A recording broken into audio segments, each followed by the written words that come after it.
I'm Kim Scipes. I am now an associate professor of sociology at Purdue University North Central in Westville, Indiana. But I've been a longtime labor activist. I live in Chicago, and I'm now the elected chair of the Chicago chapter of the National Writers Union. And you wrote a book which is called AFL-CIO's Secret War Against Developing Country Workers, Solidarity or Sabotage. Why don't you talk about why you wrote this book? Well, like you know, I've been an activist for a long time. When I was a printer years ago, I traveled to England and found out about the international activities of the Trade Union Congress of the UK, and found out the U.S. labor movement, the AFL-CIO, had been involved as well. And this piqued my interest. I knew nothing about it, and so I have been writing and researching on this material for something like 28 years now.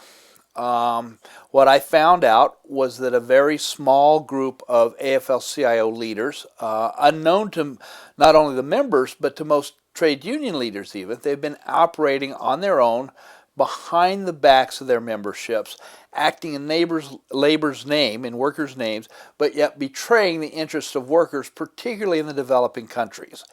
And so I wrote this. I have been writing about this over the years. I think I've got like 35 articles published to date. And I decided to put it together in a book and to pull this all together so that ordinary workers and union leaders could understand what's going on and hopefully decide that they wanted to change that. Because it's here they're acting as though, I mean, the rhetoric of the labor movement, of the leaders of the labor movement, is solidarity, but what we see is they're actually sabotaging workers' efforts around the world. Can you hold it a minute? So when did this secret activity, international activity of the AFL-CIO begin? Well, that right there is an interesting story. A few people know about this, and the people that do know about this believe that it started in the late 40s against the Soviet Union. In reality, as my research has shown, this goes back to the 19-teens when the AFL under Samuel Gompers intervened into the Mexican Revolution. Gompers had a somewhat of a progressive reputation, but in the Spanish-American War, he had a couple of statements against these international activities, but they were just statements and never followed up. So he, even before the Mexican Revolution, he was not trying to build international labor solidarity. But notice that's by 1915 he's intervening. Supposedly the reason for this intervention is the Bolshevik Revolution, but what we find out, he actually was acting before the Bolshevik Revolution, during the Mexican Revolution. Now in Puerto Rico, when there were organizers, AFL organizers in Puerto Rico, he argued that he wanted to organize there so that the lower wages of Puerto Rican workers would not undercut U.S. workers, and this was the invasion of Puerto Rico by the United States as well. Right. Apparently the Puerto Ricans had asked for help from the AFL, but the AFL's motivation was by helping them raise their wages, then it was much less likely that work would go to Puerto Rico, or that Puerto Rican workers would come to the United States, because Samuel Gompers was a racist. He was a total bigot, played a terribly reactionary role in trying to keep the Chinese and later the Japanese workers out. He used these flowery phrases, but both in his international work, like I say, he was very much against the Chinese and Japanese workers. But he was also against blacks, against a lot of white ethnic groups coming from Eastern Southern Europe. He was against women workers. So he's using this progressive rhetoric, but his actions are quite reactionary in many, many ways. In fact, he played a key role in developing the U.S. foreign policy against the new Soviet revolution. So he was active from early on, but he did not like socialists of whatever scheme, and he worked against them. And then he was really rabid about anybody who can claim to be a communist. And what kind of collaboration did he have with the capitalists or the corporations at that time? Well, particularly around the turn of the century, you had the rise of the big trusts like sugar, I'm sure there were some others, none come to mind, but there was a group called the National Civic Federation, who were the big capitalists of the day. And he collaborated with them and even got friendly socially, would stay with them in their houses. And basically, he was okay with them expanding around the world as long as they would let some trade unions get in and sort of smooth off the rough edges for the workers. But in reality, it was only for skilled workers. Gompers didn't like unskilled workers. He did not fight for them. But he fought for the skilled workers, which was actually against the unskilled in a lot of cases.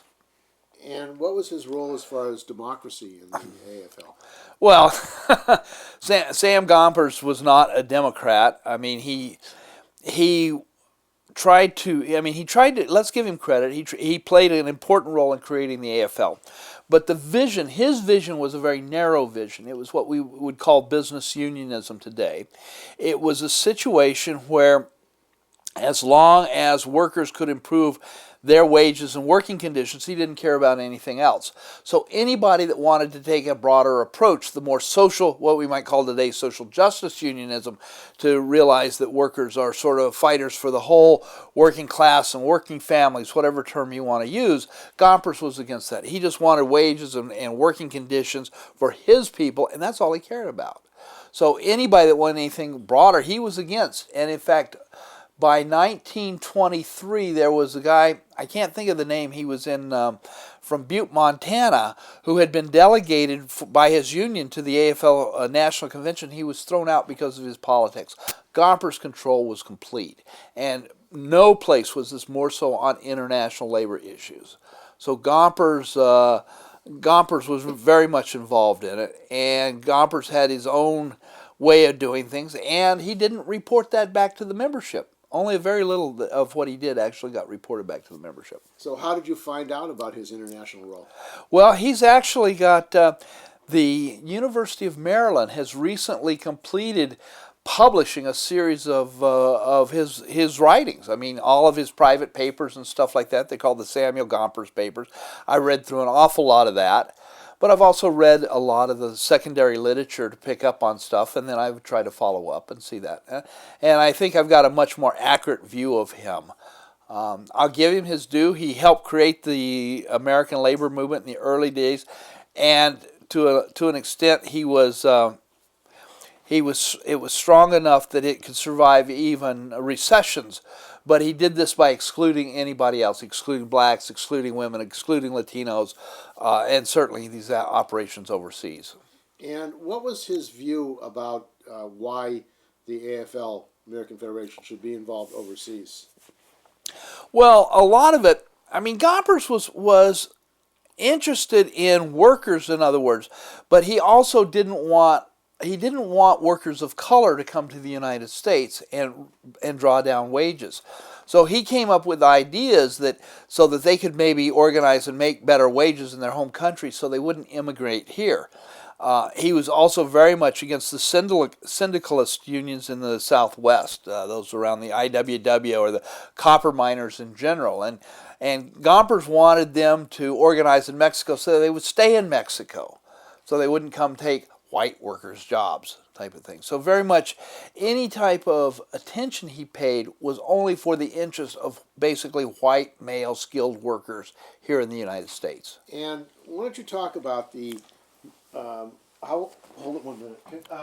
Can you Malay? Don't crack them because you're making a little noise. Oh, sorry. No problem. So can you talk about what happened with the George Meany in the AFL-CIO, and how did George Meany take over from Gompers? Okay. Well, you've got to, during World War II, Meany created the thing.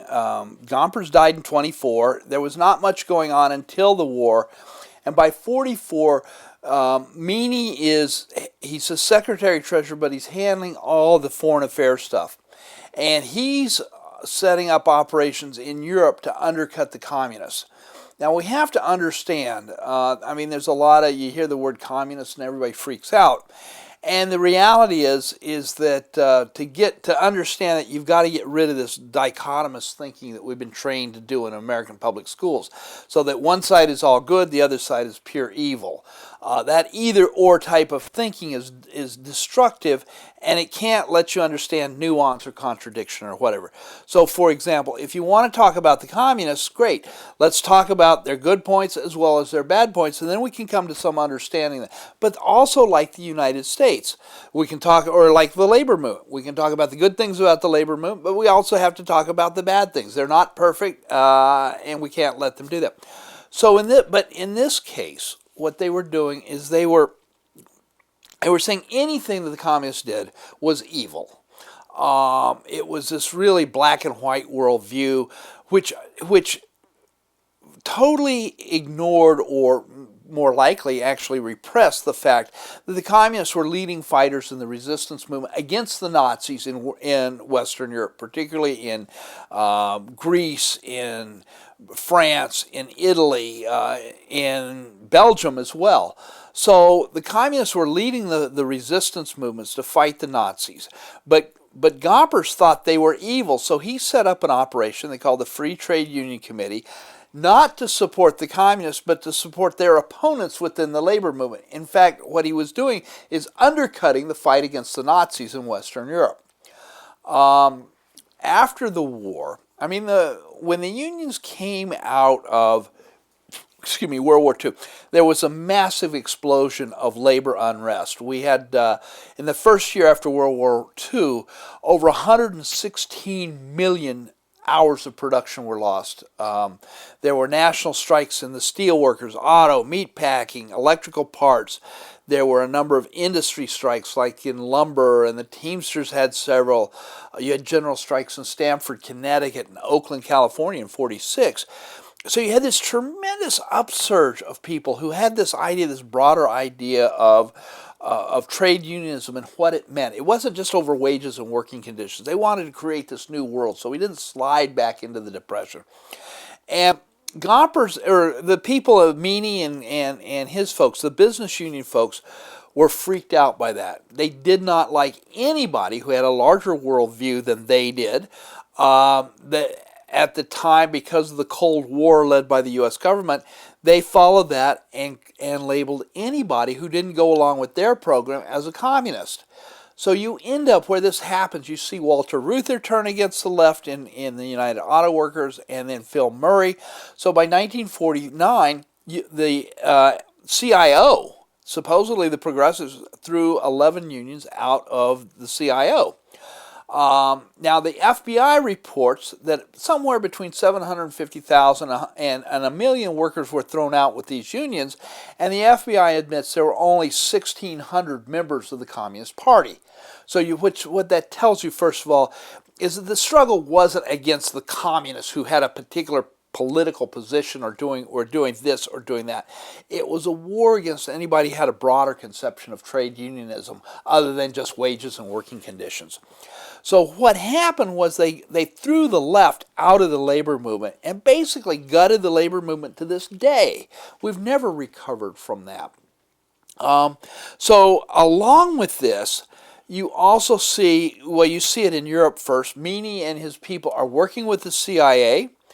And that's now documented. There's a recent book called In the Interest of Democracy by a woman named Quinby Hughes that just came out. I reviewed it in Working USA in December of 2011, where she details the alliance between the AFL and the CIA in Europe. There's no question about this. So Meany was working with them, and then in Guatemala in 1954, you have a government get elected. It was democratically elected. Its politics were a very soft social democracy. They made a few changes. They limited the working day to 8 hours.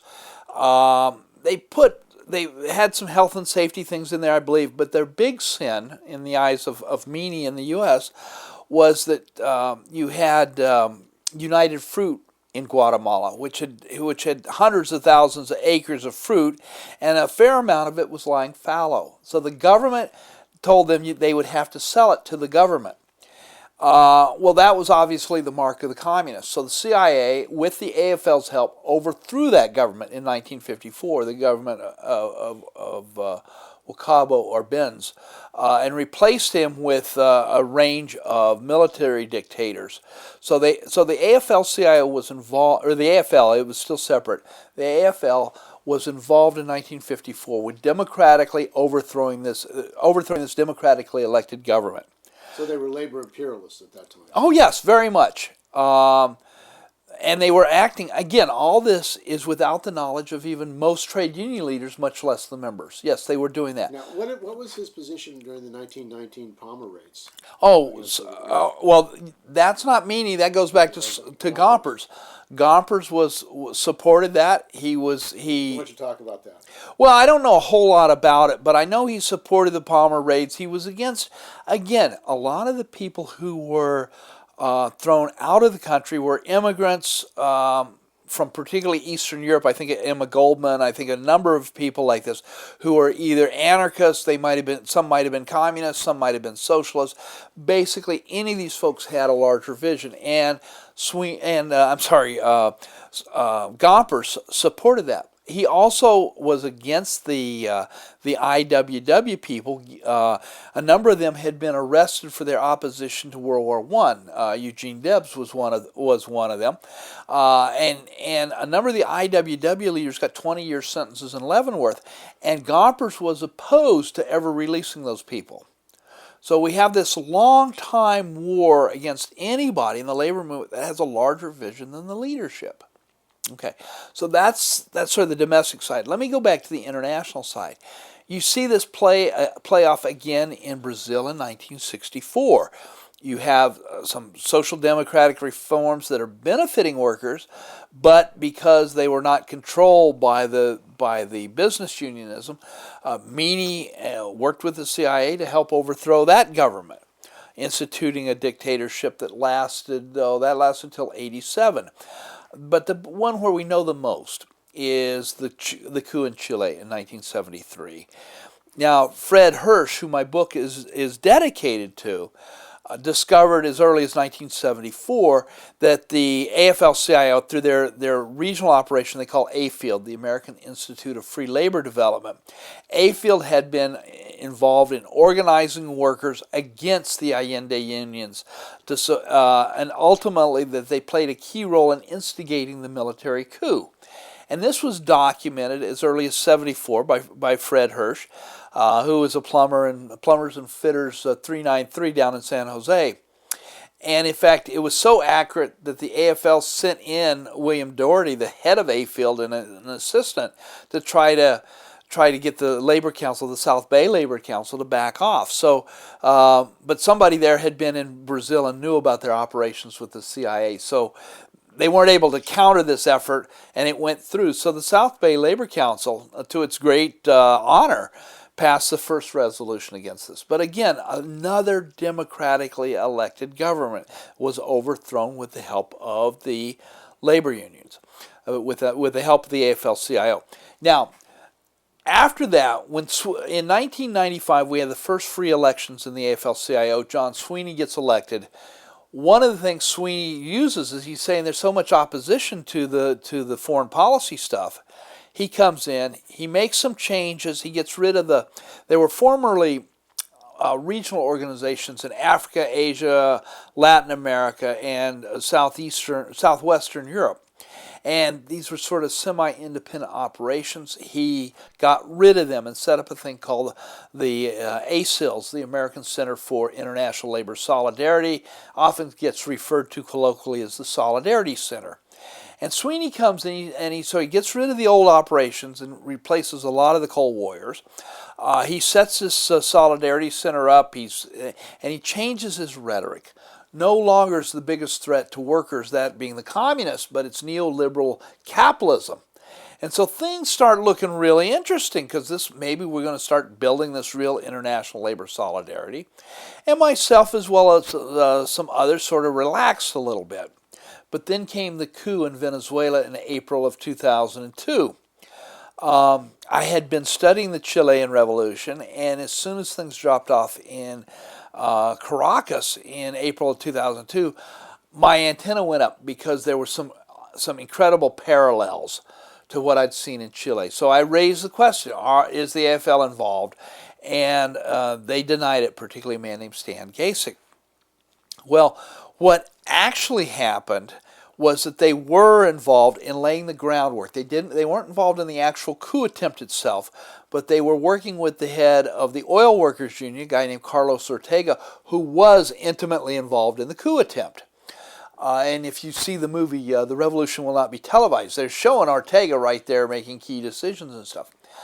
But what happened was when the coup initially appeared to succeed, and you had a guy named Pedro Carmona who took over as the president. They forced Chavez to leave Caracas, although he never resigned his office, his position, and Carmona takes over, and they close the Supreme Court, and they do a lot of reactionary things all at the one time. But one of the things they did is that they betrayed their labor conspirators, the folks with them. So nobody in the new ministers were labor people. They were people like ministers of planning and things like this. They were military people. They were business people. But labor got screwed over by their buddies. So supposedly, then Labor actually turned against the coup. Well, it was only after they got screwed did they say anything negative, although the AFL-CIO tried to say, oh, they weren't involved. They came out against the coup. Well, it was true, they came out, but it was only after they'd been betrayed. So what's interesting about the Venezuelan experience is a couple of things. The most important is we now see that the myth that these labor operations took place only against the Soviet Union, or that as a myth.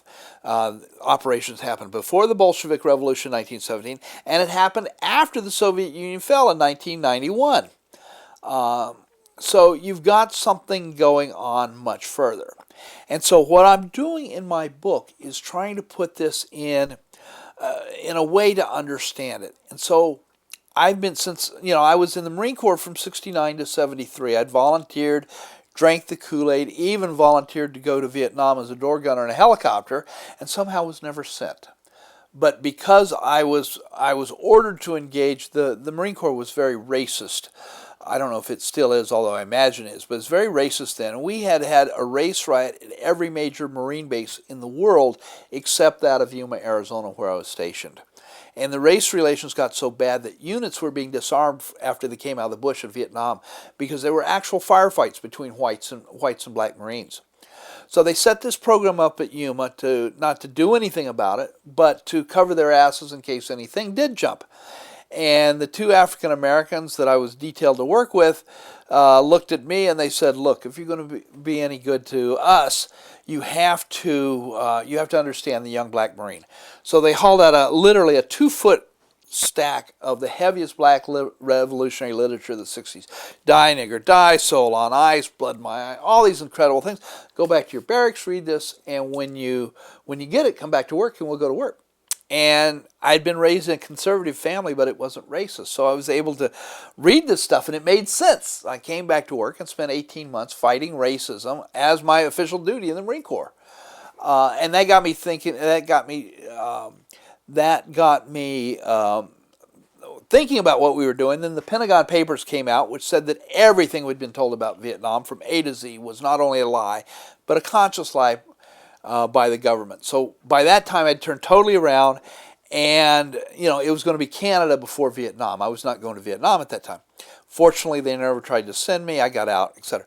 But I've spent the last 40 years trying to understand what was going on. So what I've come up with is that I believe that the United States has tried to dominate the world in the post-World War II period.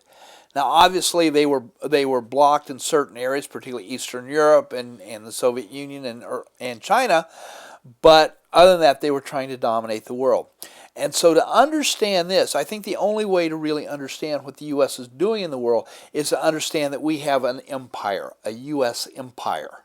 So I'm trying to understand that. And in tying in this labor stuff is what I've come to understand is the leaders of the AFL and then, of course, the AFL-CIO actually believe that the U.S. should dominate the world.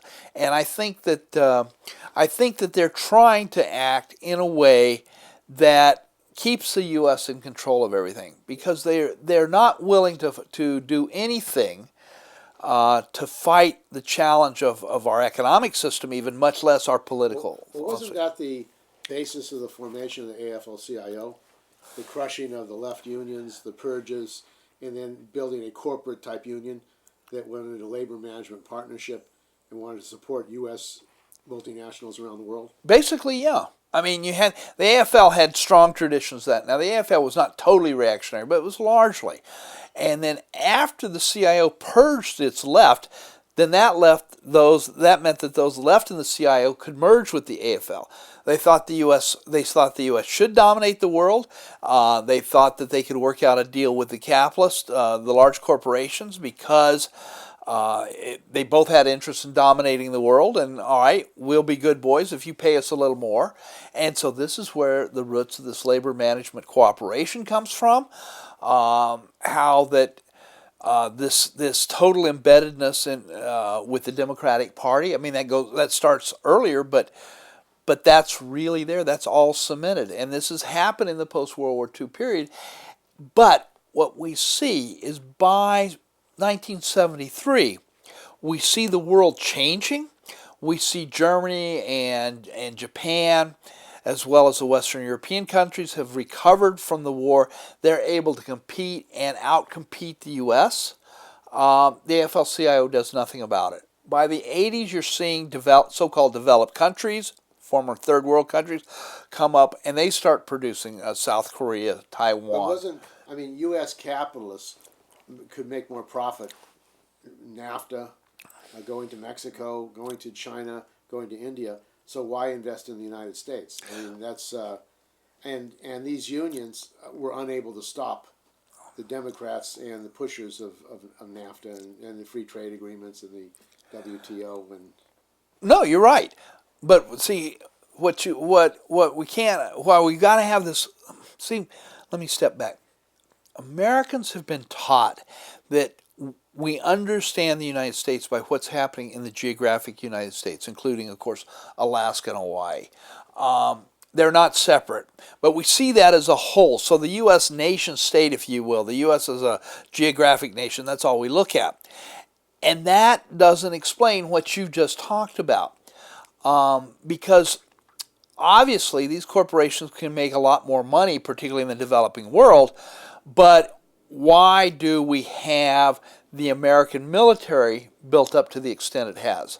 I mean, well, isn't that imperialism? It is. It's absolutely imperialism. But I'm saying that... And the union leadership support imperialism. That's what I'm saying. Yes, absolutely. But like I say, they support this imperialism as a global empire. They support it. They're not going to challenge it. They want these corporations to do well, supposedly so they will cut their unionized workers a deal. But what's been happening, particularly since '81, when Reagan comes into office, is they've been attacking the unions and they're destroying the union movement. And yet the leadership, the top level leadership, has done almost nothing to fight back. Well, Richard Trumka has dropped any mention of the war in Iraq, the war in Afghanistan. Right. Even though it's taking up trillions of dollars. Right. In fact, there's no opposition to that within the AFL-CIO, this executive committee. Nobody challenges them and on that issue. I mean, what do you say about an organization where there's no challenge to a president of the organization who basically supports U.S. imperial intervention? Well, I mean, let's be a little more nuanced than that. There is opposition. I think it's in U.S. labor against the war. That's not as strong as I'd like to see, but it's significant. It's about a quarter of the membership that are challenging that. But that's not gotten into the executive committee. I agree with you there.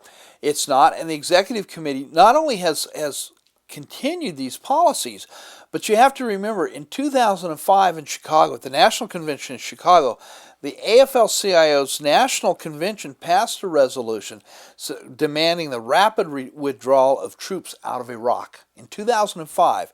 And that passed the convention. The convention is supposed to be the highest decision-making body within the AFL-CIO. Well, the leadership did absolutely nothing on it. So you see, you're right, there's this continual denigration or ignoring of any opposition to American labor imperialism, to American imperialism in general. The top leaders of the AFL-CIO have again and again supported that. Now, they have gotten, one of the things though is that they've been facing increasing opposition, still not powerful enough to change it, but increasing opposition from within. And that was one of the changes that we saw with the Solidarity Center. Because you have to understand the earlier regional organizations, AFL in Asia, AFL in Latin America, AALC in Africa, and also the Trade Union Committee in Europe, they were semi-autonomous organizations, and they did, as far as I can tell, nothing good. It was all bad stuff. Sweeney disbanded them, set up this ACILS. Now, ACILS is more sophisticated than the old institutes, in that in some places, they actually do something positive. So like, for example, in Colombia, they have brought Colombian trade unions back to the United States for a year to rest, recuperate, and get ready to go back. They've passed resolutions like condemning the Colombia Free Trade Bill, stuff that's been ignored by the president, or the presidents, I should say, because Bush was trying to get that through, and Obama finally got it through. So what they've used, this more sophisticated approach, is try to undermine some of the opposition within the labor movement. And what that opposition is trying to do is push forward and try to overcome those limitations. We haven't been able to do that yet, but I think my book is a contribution, because it's saying, look, and I don't want people to believe a single word I print. I mean, I want them to look at it, and if it makes sense, adopt it, but don't just adopt it because I have a PhD or I'm some big shot professor type of thing, if you want. But I want them to look at the argument, because the argument and the evidence, I argue, is in my book. Now, part of this is the Democratic Party, the relationship of the unions to the Democratic Party. Do you deal with that? Not really, but what I do deal with very specifically is a thing called the National Endowment for Democracy. And this is one of the biggest scams going. In the 70s, the CIA got exposed for killing leaders, for being involved in helping to overthrow these governments and stuff like this. And when Reagan and his people got elected in 81, they were shocked, just shocked. Not that this stuff had happened, but they were shocked that it had gotten exposed. So they came up with this operation they call the National Endowment for Democracy, or NED. Now, it's got a great name. I mean, who's not in favor of democracy? Well, it turns out that they're manipulating us, the American people in general. And the way they're doing this is there's actually two types of democracy. The type of democracy that we're taught, the one person, one vote, if you're affected, you get a say, things like this. This has been called popular democracy or grassroots democracy. There's another type that they never bothered telling us about. It's called polyarchal democracy or top-down democracy. And basically what this means is that you have the elites who constrain the amount of things that can be talked about, or the people that can run for office. They make those decisions, and then they'll let the masses vote, but only on this very constrained group of options. So what the NED is going around the world is they're pushing this top-down democracy, the polyarchal democracy, as though it's the bottom-up, and in fact it's actually against that bottom-up democracy. So they're doing this, and they're doing this primarily through four institutions. One is the international wing of the Democratic Party under the control of Madeleine Albright, the former Secretary of State under Bill Clinton. The International Republican Party, headed by that known Democrat John McCain, who's still running it. There's the international wing of the U.S. Chamber of Commerce, and there's the Solidarity Center, the international wing of the AFL-CIO. Now, the NED claims to be quasi-independent, whatever that means, but the fact is it was created by the United States government, it is funded by the United States government, and damn if its policies don't work to basically advance the imperial interests of the U.S. government in general. I mean, so they can't even, it doesn't even vary that much between Democrat or Republican. So have they, how much money have they been taking? Oh, about 30 The million. AFL-CIO. How much About, is the AFL? about 30 million a So year, the I think. AFL-CIO has been taking $30 million a year from the U.S. government for international operations. Roughly, yeah. That's over 90% of all the money that funds the Solidarity Center comes from the U.S. government. So basically, they're serving the interests of the U.S. government internationally. Absolutely. And have there been resolutions saying that they should not take any more money from the U.S. government for their international work? Absolutely. In 2004, here in California, the led by my friend Fred Hirsch, activists in California got the California State AFL. No, I got to go back to 2002. In 2002, a resolution was on the floor of the state AFL-CIO. The leadership didn't want these issues aired publicly, so they basically made a deal and said, all right, if you guys will water down your resolution, we'll bring in people from D.C. and have a substantive discussion about what's going on. And the activists said, okay, that's fine, we'll do that as long as we can reinstitute our resolution if we don't get a respectful meeting. So what happens, it took about 15 months, and then a couple of guys, Stan Gasick of the International Affairs Department and William Lucy of AFSCME, American Federation of State, County, and Municipal Employees, thank you, came out and put on a dog and pony show to about 50 activists, and the activists were pissed. This was not a substantive discussion. So they brought the resolution back. They combined it with resolutions from around the state. I know the California State Federation of Teachers had a resolution, a number of the labor councils, San Francisco, I think Monterey County, South Bay, so Santa Clara County, that area. There are these resolutions. They were brought together in a thing called Build Trust and Unity and Trust with Workers Worldwide. And it went before the 2004 the state AFL-CIO meeting. I think it was in Anaheim, but I'm not certain. But anyway, it passed unanimously.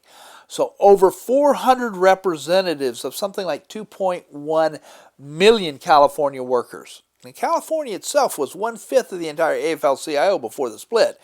These 400 representatives passed this resolution unanimously condemning the foreign operations of the AFL-CIO foreign policy leaders. Okay, so that resolution gets transmitted to the AFL. In the meantime, the Solidarity Center had taken some people down to, I believe, Colombia, gave them a dog and pony show, and when they came back, the Solidarity Center asked them to have the executive committee. I know it happened in Georgia, and it might have happened in a couple of other states, but the executive board of the state AFL-CIO passed a resolution praising the Solidarity Center for their work. All right, so that also went to the Convention Resolutions Committee, and then neither the California one against or the Georgia one for were sufficient. So the Resolutions Committee under Gerald McEntee of AFSCME came up with an even worse resolution, and they brought it to the floor of the convention. They let a couple of people speak in favor of their resolution, and then McEntee says, did I hear somebody call the question? And somebody muttered something, and he slammed the gavel and said, boom, it's passed. So not only would they not let a vote be taken on this issue, but they wouldn't even let it be discussed at the national convention. So what they're doing is not only they're screwing workers around the world, but they're undercutting labor democracy for American workers at our national convention, the highest level. And they do tours of different trade unions. Right. There was a recent tour of a couple of years ago of Tunisian trade unions. Right. And during the tour, I asked them, "What's your position on Libya?" And they were all in favor of bombing Libya. Well, so are these trade unions that they bring to the United States? That was at the UC Berkeley Labor Center. Right. No, I know they were out here. They pick people that they want a reward, that have done something good. Here's a reward. We'll give you a trip to the States. We'll talk of you of being great labor leaders and things like that. But they pick the people that are going to put forth their positions as though they were independent. So, I mean, but what's tricky is that, like I say, there are some cases, like in Colombia, there have been some cases of maquiladoras in Mexico and in Guatemala where the Solidarity Center has played a positive role. But if you're taking U.S. government money, absolutely, are you going to be representing the working people of this country around the world? I don't think so. No. Well, Tom Kahn has argued that, in fact, it's our money, it's foundation money, it's tax money, and why shouldn't we use it? Right. Now, I've heard that excuse for years.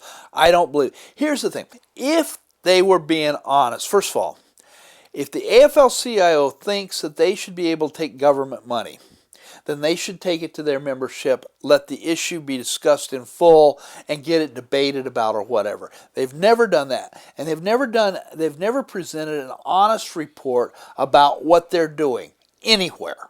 We do not know. They have a website for the Solidarity Center, but it's all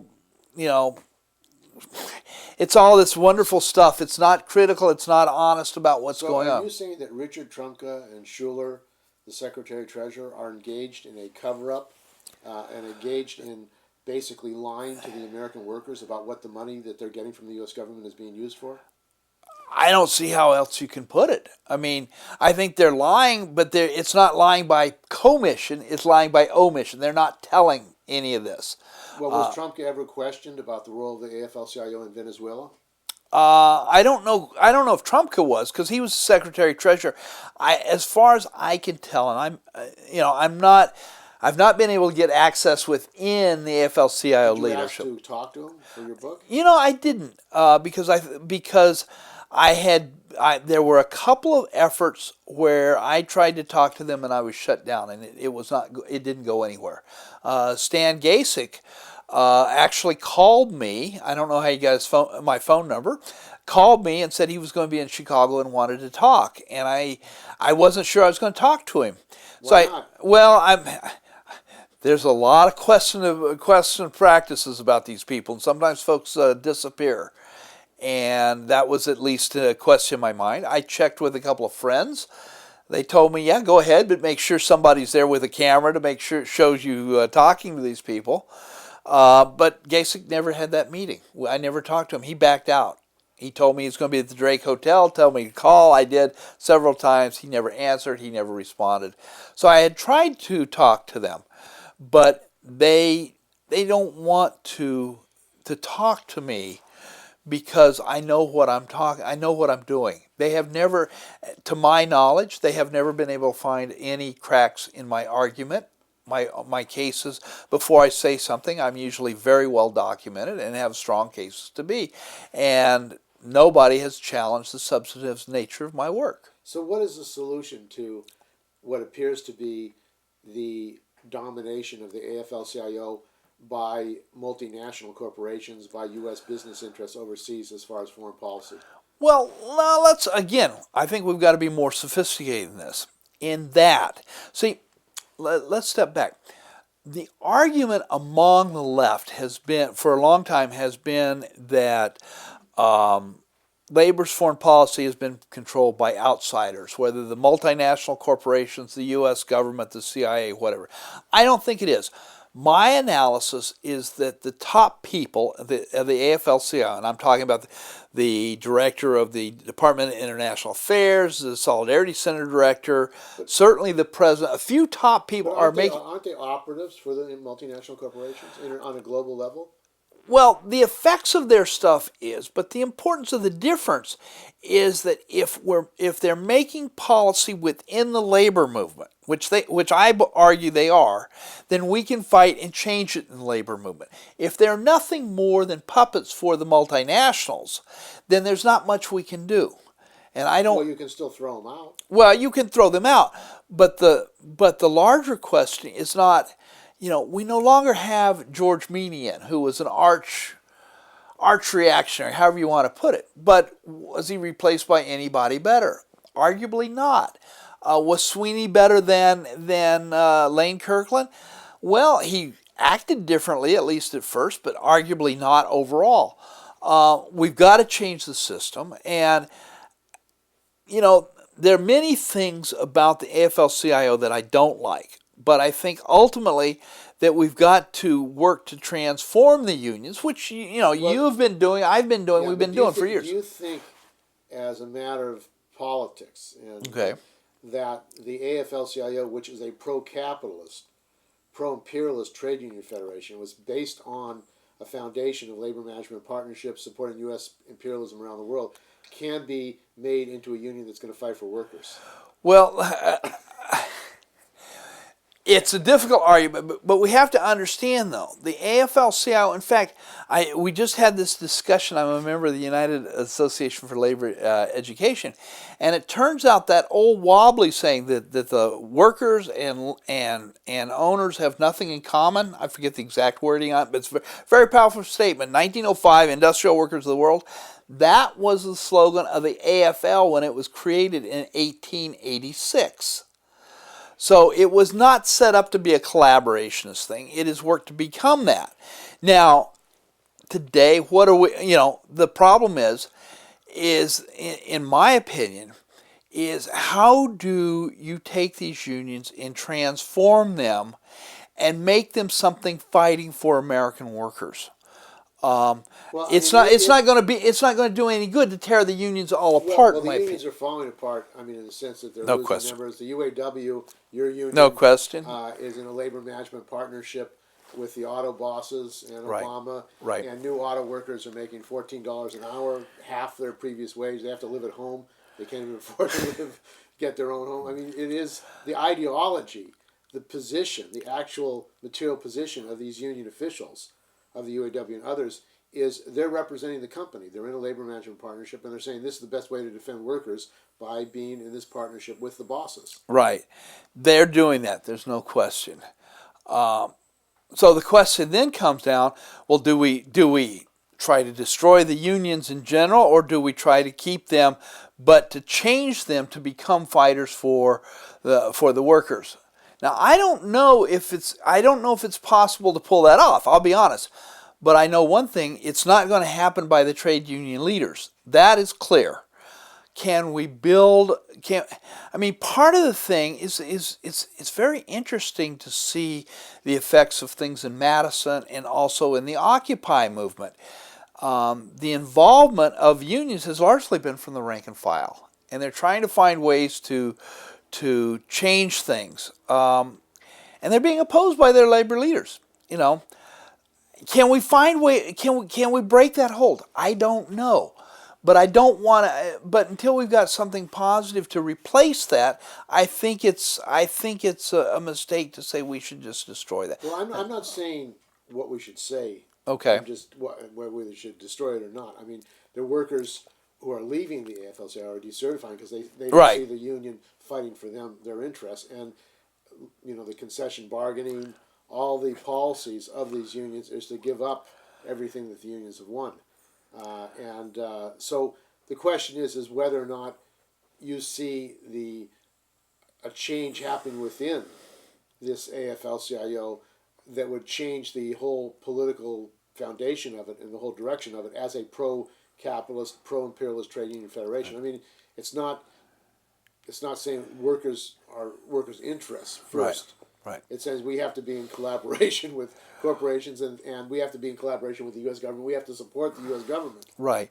No, I think we're in agreement. I mean, the labor leadership, especially at the very top levels, are saying it's good that the U.S. should dominate the world. We support the U.S. empire, to put it in a concrete term. I think there are different levels. I think you have some people that are challenging that foreign policy, and I think the most powerful effort to do that has been U.S. labor against the war. Recognizing it's not as strong as I certainly would like it, but I think what they've done has been... Well, at the last convention, they dropped the ball on Afghanistan. There was a resolution, and they didn't even bring it to the floor, basically. There were no flyers there. They didn't have a presence at that convention arguing for their positions. But another question I want to ask you is, why don't you talk about the SEIU? Because Andy Stern had the view that that the SEIU should go to China, have a relationship with the Chinese unions, and they sent a delegation there to help them organize in China.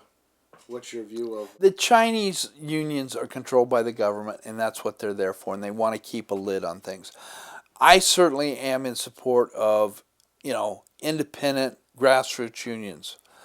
But the AFL-CIO refuses to have a relationship no, with I the know. Chinese unions? And SEIU went there. Andy Stern made a point of saying, "Well, we're going to have a relationship with the Chinese unions." Well, let's be careful. I don't want to defend Andy Stern. I think Andy Stern is screwed up real big time. I mean, he built the SEIU, did some interesting things, and then tore it apart. I'm not, and one of his big things, as you know, was labor management cooperation. I don't see that happening. But I also don't see.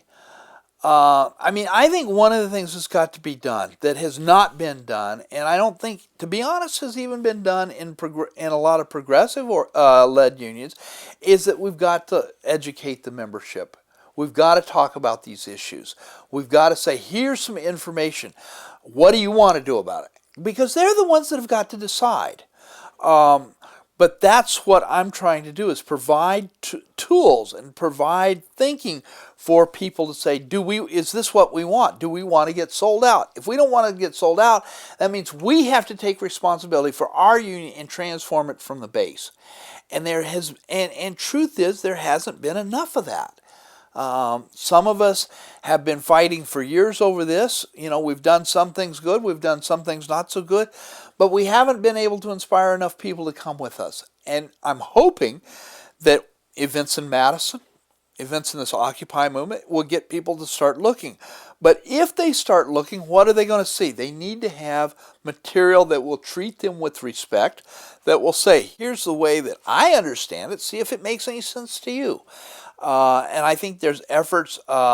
Steve Early's book on the National Union of Healthcare Workers about civil wars in California, about the AFL, about the SEIU split and all that. Those are tools that workers can learn from. I think my book is Solidarity Divided, the book by Bill Fletcher and Fernando Gapacin, another important book. But what I'm getting, what it seems to me is like a lot of workers are just being passive. I think the model of unionism has sort of been like, well, I think somebody mentioned this at the Labor Notes Troublemakers School in Chicago in May. And they say the image most workers have of their union is like a vending machine. You put your money in, you pay your dues, and you get the product out. And she was saying, wait a minute, that's not a very good model to use. A much better model would be a health club. Yes, you pay your dues, but you still got to do the work. You got to go and lift the weights. You got to do the swimming, whatever. In other words, you've got to be involved. And we've got to find better ways to get rank and file workers involved in their union and deciding what kind of union is that they want. Well, have you called a conference or sought to do an education of rank and file workers around the issue of international policies? I've been working for years to do this. I've done it mainly through my writings. I've spoken at conferences. I've tried to raise issues and things like this. This is an issue many people, even on the left, don't want to talk about, because I think the image is, well, we can either say the labor movement's all good or it's all bad, and if you're not totally in the boat, you're against the labor movement. And I'm not against the labor movement. I want the labor movement to be what it should be, not what it is now. We see bits of this. We see, not that it's been consistent, but we see once in a while actions by the ILWU that have done things. We saw this big fight up at EGT up in Longview, Washington. We see things like Madison, where people come out that want to do things. Well, are you concerned that the AFL-CIO leadership, these international unions, have been relatively silent about the laws that have been imposed by both the Bush and the Obama administration restricting democratic rights, allowing the arrest of U.S. citizens? There have been no protests, no action by the AFL-CIO at the restrictions of democratic rights of... Absolutely. I think it's been abhorrent. There's been no leadership. I mean, Sweeney wasn't much, but he's a lot better. I haven't seen anything from Trump except for a few speeches, maybe a press statement here or there. There's been no leadership. Well, there is a leadership. They're going along with the policies. Right, but that's that's people in leadership positions acting against the interests of the unions against the membership. I'm talking about genuine leadership that's trying to. I mean, the first thing you've got to see is that you've got to look at what kind of education is being done by the members. For the members, with the members. And there's almost none. Didn't they close down their education department? Absolutely. What does that mean? It means they don't want to educate their members. But that also means what has been the workers' response to it? A big collective yawn. They haven't done anything about it. See, as critical as I am of the tops, and I'm extremely critical, I'm also critical of an awful lot of rank and file who don't get off their butts, who aren't out there trying to struggle to understand what's going on, to demand the education so they can take ownership of their unions. I'm not happy with a passive membership, and that's what we've got. And we've got to find ways. And you've been doing this. I've been doing this. There's a lot of people who've been doing it for years, but we haven't clicked. Now maybe. Can we use this uprising in Wisconsin? Can we use the Occupy movement? Can we approach things differently that can get... Have you gone to the Occupy movement and talked to them? I have. I'm actually in discussions right now with Occupy Chicago to do a series of conference, or at least presentations to them. They want me to come speak about the labor movement. They want me to speak about the changing global economy, how it's affecting American workers. They want me to talk about the news media. Interested. Yes. They're interested, but that's not been something that has been done by the labor movement. The labor movement has never asked me. I mean, to me, that you have somebody, and I'm not trying to blow my own horn because there's a number of people more talented and skilled than me, but here I have, I'm somebody who's come off the shop floor, who knows what it is to work 10, 12 hours loading paper into printing presses or catching flyers thrown off of a web press. I know about that. I've done that for years. I went back to school to get an education to be able to think this stuff out more critically.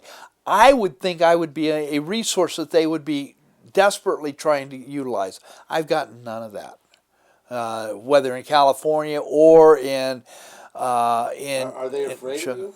I think the national leadership's afraid of me because I've been real honest and carried the ball on this international stuff for now 20 years.